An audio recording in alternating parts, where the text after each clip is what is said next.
Hello, everyone, and welcome back. This is the Rochester Press Box. Bill Pucko with you, along with the guys, Tariq, Spence. How you doing? It's been a long break and terrible for my Mets. We'll get into that later. Yeah, we kind of will. Yeah, the Mets are a lot of things to say about them. Wearing a football jersey, camp is open, everyone's talking football. Well, a guy who looks great, the Angel Gabriel Davis, in a contract year. It's hard to stop the Angel Gabriel Davis, period. In a contract year? Oh, God bless you. And I'm just, it's not Bill's segment yet and stuff, but is there a guy more on the spot on that roster than him, I think? Yeah, no, I mean, it's make or break, and here's the worst part. We'll get more into it as we talk about that. Very good. Well, so let's talk baseball. Trade deadline is passed. The New York teams, one did a lot of stuff. Yep. The other one didn't do too much. You're sort of the expert on the one that did a lot of stuff. Talk about the Mets. Well, I mean, listen, all year long you're thinking to yourself, we've got the guys, we've got the horses, but we went a little bit too old with baseball to start the season with the guys on the injured list with Verlander. Max Scherzer didn't do well, then got suspended. It was just a lot of money put into it. Now, I really did believe over the course of the baseball season that all these players, Tommy Pham and all these other players would be able to mount up. And it just totally imploded right in front of my face, almost to the point of I believed my GM. When my GM said, and they traded David Robertson, they said, oh, don't worry, we're not going to sell everybody. Don't you worry, it's not a fire sale. No. We have faith in us. No. And I fell for the football again with Lucy and Charlie Brown. I fell for it again. What happens after that? 3 days later, 3 more players are all gone. Now, I will say this. I was upset. I was mad, but they were older players. They were not guys who were part of the future. But I was convinced this was the year they were going to put every chip in the front of the table, and it just crumbled right in front of my eyes. Nevertheless, I think it's kind of important to be in a position in the Mets war, I think, to admit that they made a mistake and react quickly to it. Yeah, no, you're not wrong about that. And here's the thing. Like Cohen, the new owner, he's shown that he's willing to spend money. By the way, the most interesting part of this thing, did you know that Justin Verlander was the first MLB player to have an endorsement with Insure? That's a true story. So, anywho, he's old. That's what I'm getting at. We get it. Here's my... I didn't. I was glad he explained it. Well, soon enough. Well, you don't need it. No, here's my concern if I'm a Mets fan. You're right. It's a good idea. We'll hit the reset button, see if we can do it again. Even with a new owner, who you should be excited about, who's willing to spend the money, who's willing to do things that hadn't been tried before, you're in the same spot that Mets fans have been in since 1987, right? Like, that's what would scare me. Like, if you compare this to what happened in Western New York, the Bagulas came in, they bought the Bills, they found a way to right the ship, and 20 years of sadness kind of disappeared. We're all excited. When does that moment come for the Mets? But it has been, right? When does that moment come for the Mets? That would be my biggest fear, is it was never the owner. There was just some cosmic forces working against us. But it's I don't believe really some of the owner, it's Epler. It's maybe it's Buck Showalter. If there's some dynamic doesn't seem to work. Now you're going to keep Alonso, probably pay him. You're going to keep Lindor, but there's something, I don't know. There's some force behind it. Well, without getting too deep, I mean, because he's got the wherewithal and they obviously want to do it. I think in the offseason he can keep that team competitive. If you get Shohei, if you can convince him to come to New York. You're talking up here. Hey, listen, come on. I thought I was going to the World Series this year for crying out loud. You got rid of all that money. Let's bring in Shohei and make it happen. Do the Yankees. So the Yankees are where they are, and they did virtually nothing. Yeah, okay, so I hope Aaron Boone enjoys the last few months of being the manager of the New York Yankees. You think this is it? Of course. How? Look. You said this before. Okay, I can't believe they kept him this season. I cannot. And this is it, right? I said at the beginning of the season, if you do not produce, you're gone. If the Yankees do not blow out Boone, unless there is some miracle run in them towards the end of the season with the new wild card, I mean, I guess anything's possible. How? How do you look at his body of work? Did I see that the Yankees are under 500 since the middle of last season? Well, time out. What about Cashman here? What about the players he's brought in as well? I mean, if you're going to get rid of Boone, you might as well get rid of Cashman as well. What has Cashman been there, 25 years or something like that? And maybe that's the problem, is like, I know we're used to this whole knee-jerk reaction still, old school fans of whatever Steinbrenner was going to do, right? I mean, he fired and hired Billy Martin 74 times, right? But the fact that Cashman is still there, the fact that Boone is still there, how are Yankees fans sitting there going, your last name's Steinbrenner, what the heck are you doing here? What happened to the arms, too? The Yankees just have such dangerous arms, especially when they won throughout the years of their championships a couple of decades ago now. No, they can't hit. This team with the legacy that they have cannot hit. And that's the most interesting part, is the celebration that came from Yankees fans when they re-signed Aaron Judge in the offseason. That's a big re-signing. But the money that you spent in an effort to try... And that was the issue of the contract negotiations. Can we keep this guy on the field? Exactly. Well, here comes the celebration. That money you spent cost cost you your ability to compete this season and maybe seasons into the future as well. This is the Rochester Press Box talking Buffalo Bills next.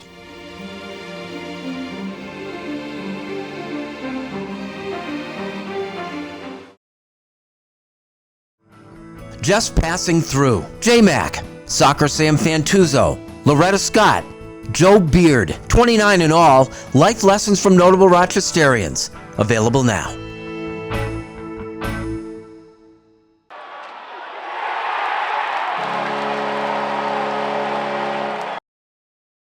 I have some travel books, Volume 1, Volume 2. You'll be able to get one of these books for free when you buy the new Volume 2 for only $14.95. Contact me at MikeTheGetawayGuy@gmail.com. Welcome back. Thanks for joining us here in the Rochester Press Box talking Buffalo Bills. Training camp is open. First impressions, my friend. I find it interesting what they're trying to do. Again, there's been this break glass emergency. This roster is not as good as it was last year or the season before. And frankly, having been to practice and watching what's going on, I don't see it. The offense looks really good, right? They're doing things that we haven't seen them do before in formations with players that they didn't have. James Cook, the running back, looks like, based on what we've been watching, is going to have a much more prominent role. But it's not going to be running the ball, because I know you've been a proponent, Tariq, for years. Bills got to run the ball. Bills got to run the ball. Cold, That snowy same- conditions. the I same don't know. invitation. Maybe you should just throw the ball 50 times. The amount of times I've seen them use him out of the backfield Oh, is somebody getting excited as now? a passer, like a- as a receiver, okay, Tariq. I'd like a counterintuitive thought. We talked about McDermott picking up play calling duties and more of a role in the defense. If he does that, doesn't that more greatly empower the offensive coordinator to do what he kind of really wants? And in his second year, we might see a step up? I mean, it is interesting. That's a lot of pressure on a second-year offensive coordinator. But they performed extremely well last year. I don't see why you wouldn't give them the keys if you feel that you need to do so. Maybe make a And because decision you on have fourth to and now, one. because you've pulled yourself into the defensive side of the field. The players even talking about, hey, get out of here. You're the defensive coordinator But I don't now. think he has to You got worry no about- business in an offensive huddle. I think with the way he ran defenses when he was a defensive coordinator and still can do now, I don't think that's a big issue. I think it's the fact that he can keep this defense together with the glue. The offense runs the ball, throws the ball, can take control of that. I think it's the same play all over again. Well, that's the situation, right? The Angel Gabriel Davis, who I'm wearing here, it's a contract year for Gabe Davis. And he's in a weird spot where no matter how he performs, this might be his last season in Buffalo. If he doesn't perform well, do you bring him back, right? As a guy who, he's had injury issues. Is he a 2? Oh, I think he's definitely a 2. The problem the last 2 years, he's had these nagging injuries. Look, you see these games when he's healthy. 4 touchdown catches in a playoff game against Kansas City. These massive plays. There's nobody better along the sidelines than Gabe Davis. However, I always feel like he's riding that. Like he's just living off that 4 touchdown game. oh no, as a man who's watched every second of Buffalo Bills football since the day I was born, you notice Gabe Davis when he's out there. But the ankle, there was a core issue a couple of years ago. When he's healthy, he's good. The problem being, if he's healthy this year and he's playing for a contract, if he plays out of his mind to the potential that he has to play, the Bills simply can't afford to re-sign him next year unless he's willing to take a hometown discount, and I wouldn't blame him if he didn't want to. So look, we talk about windows closing. I'm not going to say that the window is close to closing. However, if Gabe Davis plays out of his mind and it doesn't happen the way that it's supposed to for the Bills this year, that might be a massive blow to the offense. You're pointing like a lose-lose scenario here. Well, if he's great, we're going to lose him. If he's not great, the team's in trouble. Yes, but focus on the now. Hope he plays great. Figure it out at the end of the season. I think Cook is the key to your season. If he has a great year, you definitely have. Back no to running problem. backs. Hey, That I is love your him. favorite topic. I've been fighting for running backs money and playing I'm time sorry. as I'm well. sorry. I forgot we were doing this show. It's 1986. Who knows? All right, don't play with a running back and see how well that works in the snow. Tuna over here. Good. Not a long shelf life. This is the Rochester Press Box. Like it or not, is next.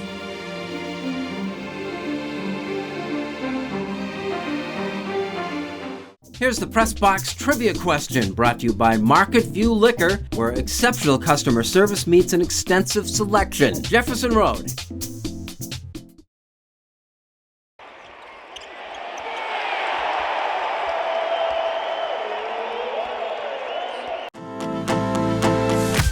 Hey, hello again, Mike O'Brien, your getaway guide. Today I'm in the Finger Lakes, Skinny Atlas, and today's getaway is a boat ride getaway.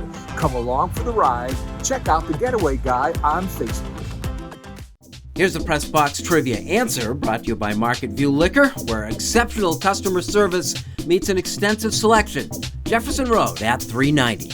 Welcome back. Thanks for joining us here in the Rochester Press Box. Our Like It or Not segment is brought to you by Sport Clips, where the MVP experience is better than ever. Sport Clips, a game changer. No appointments are needed. Stop by a Rochester location today. Tariq, like it or not, the performance so far by the United States women's soccer team. Now, as we are sort of taping this right now, they have, if you're watching at night, they haven't played yet because they play 5 in the morning. If you're watching it Sunday, they have already played. So I will take and say this. I don't like the performance, not from a 2-time World Cup champion, and the fact that the way they played against Portugal, the way they've played so far this year. I get Vietnam in an early sense, but it's been intense to watch because it is so close, but I expected them to dominate in that first round, and they did not. So by now, I hope they played better against Sweden, but I'm not quite sure. They're a hit post away from being out of it. Literally. I mean, I'm not sure what to really make of this. I mean, the hype was so big, and then they put in the equal pay, and I'm all down for that. And I'm like, whoa, wait a minute here. We're supposed to be cruising in this. Yeah, you know what I get? These commentators, especially. Ordinarily, in the United States, in these international competitions, we have like Homer advertising, like, hey, come on, go USA. These guys are brutal. The expectations are so high on this team that they come out and say, boy, it's a wonder that they're even fielding a team. Well, I mean, but what you're witnessing is what we witnessed, both with the commentators and the team playing together, is what we witnessed with USA men's basketball in the early 2000s. Yeah. And it's a weird dynamic because you have these vets that are on their last run. Megan Rapinoe sticks out to me, right? But you don't want to tell her she can't come. Right? And she's only going to give you 20 to 30 minutes a night, but there could be somebody that was left off that roster or could be getting more time that is going to give you more. So you're in this weird transition period of, I don't want to disrespect the people that got us here, and that experience helps us a ton. But at the same time, it keeps us from developing these women who would be able to, move further and dominate. And we watched it happen. When USA basketball lost to Puerto Rico all those years ago, I mean, that was the problem. But the rest of the world is catching up, too. So, obviously, once you become the hunted, the game is totally different. So teams are going to come at you way harder than they did before 2 years ago, 4 years ago, 8 years ago. It's a cultural thing, too. I mean, you even see it at youth soccer levels. I mean, what's the hardest job officiating any sport, I think, is being a soccer referee. These people are just on you incessantly. I just think they come under such scrutiny and pressure. Okay, from how hard it is to ref the game, it's hockey. But I agree with him when it comes to like youth sports. Soccer coaches get it the worst. There's glass between the hockey refs and the parents. It's just, you're exposed totally as a soccer referee. I agree with you. So you got, like it or not, we've got this Sean Payton, Aaron Rodgers thing. Pick a side. Oh my God. Well, no, I can't. I hate them both. Like, both of them are scumbags. I have criticized both of them thoroughly on this show. It's two guys. Hey, don't you guys have more important stuff to do? Like, you're both on new teams. Hey, this. But Sean Payton, so just to say that, I mean, he gets loose and really goes after the New York Jets coach, to which Aaron Rodgers comes in and just say, to be fair, that is the coaching code. Right. I've never seen really that happen when coach goes at another coach. And a guy who knows better. Yeah. So go ahead. You were not taking sides. I want you to take sides, I too. will. But everybody screwed up all the way through. Payton shouldn't have said what he said. You don't respond if you're Aaron Rodgers. What does that do? And then even Nathaniel Hackett, the coach in Denver last year, who's now the offensive coordinator with the Jets, he claps back at Payton. Shut up! Are you that insecure? It plays well in Rodgers' locker room, though. Okay, does it? Yes, it does, because he's assembled this team for the Jets offensively, and I think that's why he had to respond. It was sort of like he orchestrated this, he orchestrated the offensive coordinator, he orchestrated the players, he's orchestrated. So in a public situation where coaches don't really go at other coaches, I do see him coming back. The other thing, too, is he's committed. I've never seen him committed to a 2-year deal, other than the fact that he was going to stay in Green Bay forever. So this is all for, I will say this is all for leading up to week, I think, 5.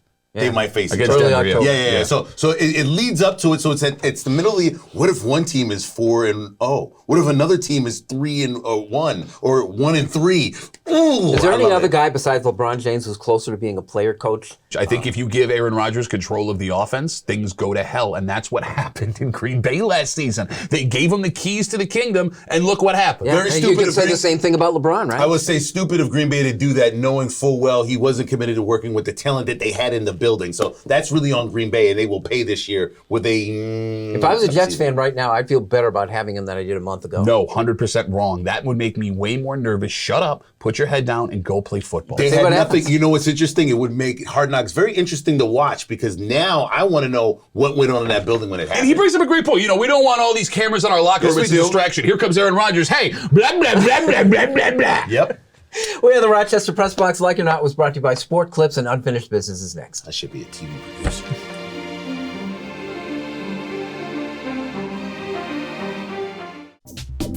The Press Box Stat of the Week is being brought to you by McArdle's Restaurant in Fairport. Come home to McArdle's.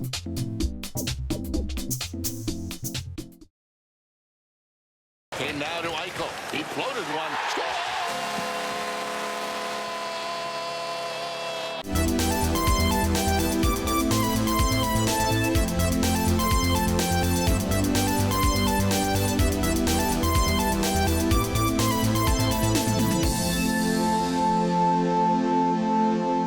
Welcome back. Thanks for joining us here in the Rochester Press Box. Unfinished Business brought to you by the Genesee Brew House, your beer destination since 2012. Visit the gift shop, enjoy a tasting at our pilot brewery, and dine at the pub-style restaurant. The Genesee Brew House. Unfinished Business. Pat. The big word the last week around Bills training camp is Josh Allen could be appearing in the second season of Quarterback on Netflix, produced by Payton Manning. And this thing has taken America by storm. It follows Patrick Mahomes and Kirk Cousins and Marcus Mariota throughout their season last year. And not just on the field, mic'd up the entire time, but their lives off of the field. And my co-host in the break room, Tommy, he doesn't even love football. He's obsessed with the thing. You got to watch it. He's going to love it. So I sat down and I watched the first 15 minutes and I had to turn it off because I realized I hate Patrick Mahomes. And here's the thing, man. He's easy to hate for his on-the-field stuff if you're a Bills fan. Like, okay, that's not the reason. Am I the only one that's like really annoyed by regular Patrick Mahomes? Like, the voice thing is grating, but then again, with the voice I have, I can't say too much about it. He says dog 37 times every 2 minutes. That drives me nuts. And I just can't. With the relationship between he and his girlfriend, and I'm not judging, it's just not doing it for me, man. Like, I don't understand. On top of that, Kirk Cousins annoys the heck out of me. The only one that had any redeeming quality, in my human personal opinion, was Marcus Mariota. Now, I understand that the NFL is a character-driven league, and I get that this is good for the league and Major League Baseball, and the NHL especially should follow suit as to after what the NFL is doing. But I'm going to be honest with you, man. I realize sometimes there are personalities you get access to that are famous and rich and talented, and you just don't like them.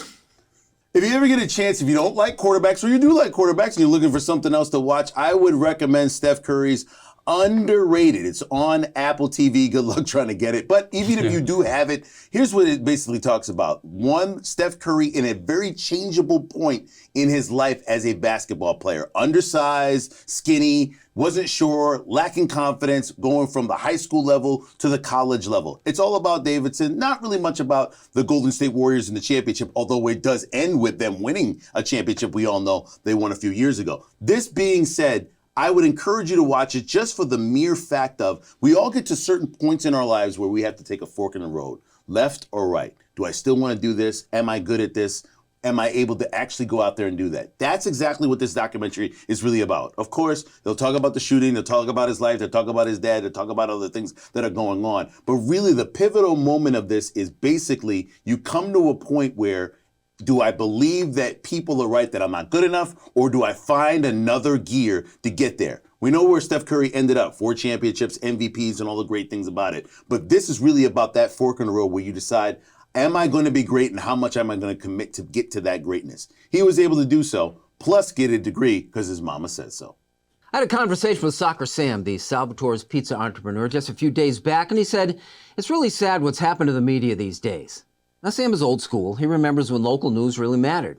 News was the cash cow of the 3 major television stations in town. Called all the shots. Those working in local news were important people. Mark Wolf, Wanda Miller, Gabe Dalmuth, Janet Lomax, Rich Funke, Don Elhart, Dick Burt, our good friend Mike Catalana. I think the movie The Anchorman with Will Ferrell, as silly as it was kind of close to reality. Sorta. I don't bemoan the fact that the business isn't what it once was. I was happy to have been a very small part of it. Those working the gig now have no idea what it was like. These days, you're doing more for less for fewer, replaced by influencers.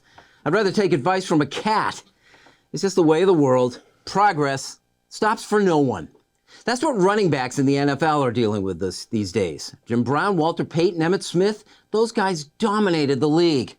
Not so much these days, which is why the likes of Jonathan Taylor, Josh Jacobs, and Austin Eckler are being marginalized to the point where these marquee names are being grouped with guards and safeties on the league's ladder of significance. Greater football and media minds than mine are without solutions to these problems. Progress is not a victimless crime. It never has been. It's like a freight train. The only way to survive the inevitable defeat at the point of impact is to somehow stay out of its way. Or else find a way to get on board that train. That's Unfinished Business, brought to you by the Genesee Brewhouse, and that is our show, guys. What is wrong with you and quarterback? You Marcus Mariota? Have you watched the whole series? I made it in 15 minutes. I actually switched over to the new show I'm watching. It's called Influencers and Cats. That's a great show. Come on, that's a good line. Marcus Mariota quit on the team after he found out he wasn't starting. Well, he's not there yet. I'm not there, and I won't get He there. ain't getting there. That's He's the not problem. getting there. Influencers. His Hey, favorite. thanks for joining us. We'll see you again next week on the Rochester Press Box. What, the cat?